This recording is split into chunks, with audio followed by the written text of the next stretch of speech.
Hohokum is a game about exploring a world that doesn't explain itself.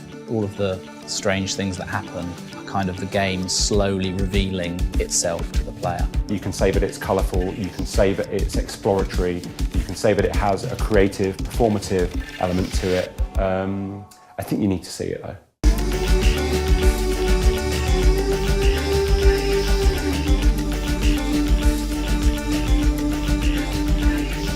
When Dick first sent me that first drawing and said, hey, let's make a game together, I don't think we had any idea that like 6 years later, with a big animation and audio team, we'd still be making this game. It wasn't like, oh, let's make this game about this long, windy character that people ride on.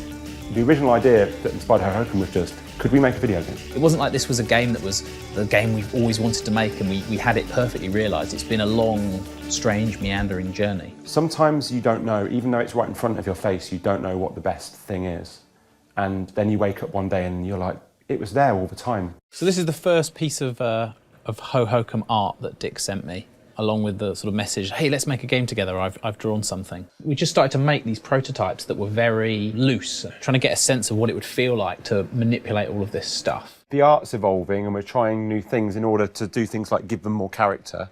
And then we introduced a character that's you. For me, this is the start of what Hohokum is today. That was actually quite a hard leap to make, to get rid of him and the player be the line. I remember you saying to me, this is really interesting, why do we need this guy? It's weird, isn't it? Because that is at the core of our idea, but actually it felt like quite a brave or difficult thing to do, didn't it?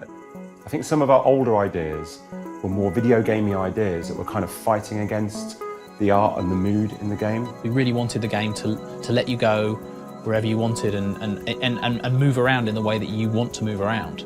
And that got us along the path of thinking about these things as real places. We want it to feel more like a real place than how some video games are, in the sense that you have the freedom to go wherever you want there. It helps you to tune into the fiction of like, you're in these places. You know, it reinforces the idea that you're not playing a video game to solve all these tasks, you're just in this place exploring and chilling out. I don't want to suddenly have bits of the game full of things that only make sense in that way that things in a video game make sense because it's a video game. Who cares why these barrels are rolling towards me on fire?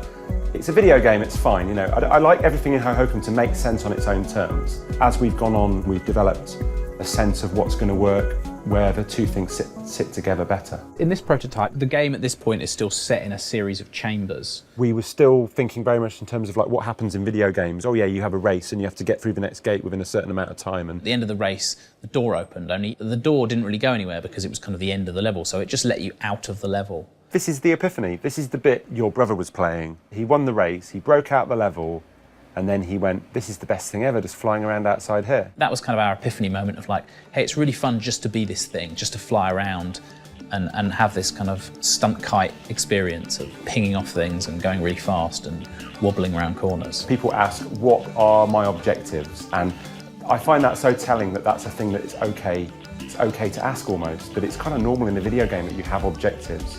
Like when I pick up a book to read a book, I don't think, what are my objectives?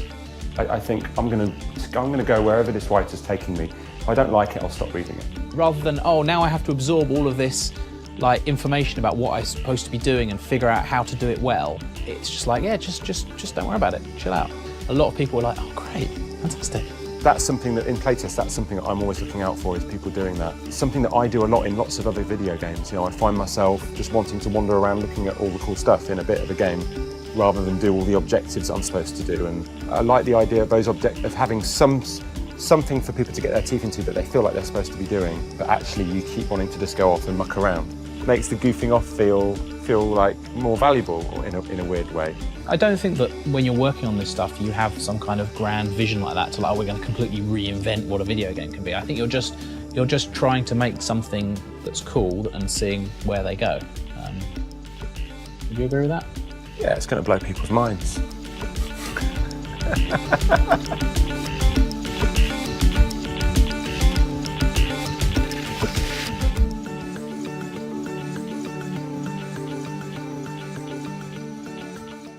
PlayStation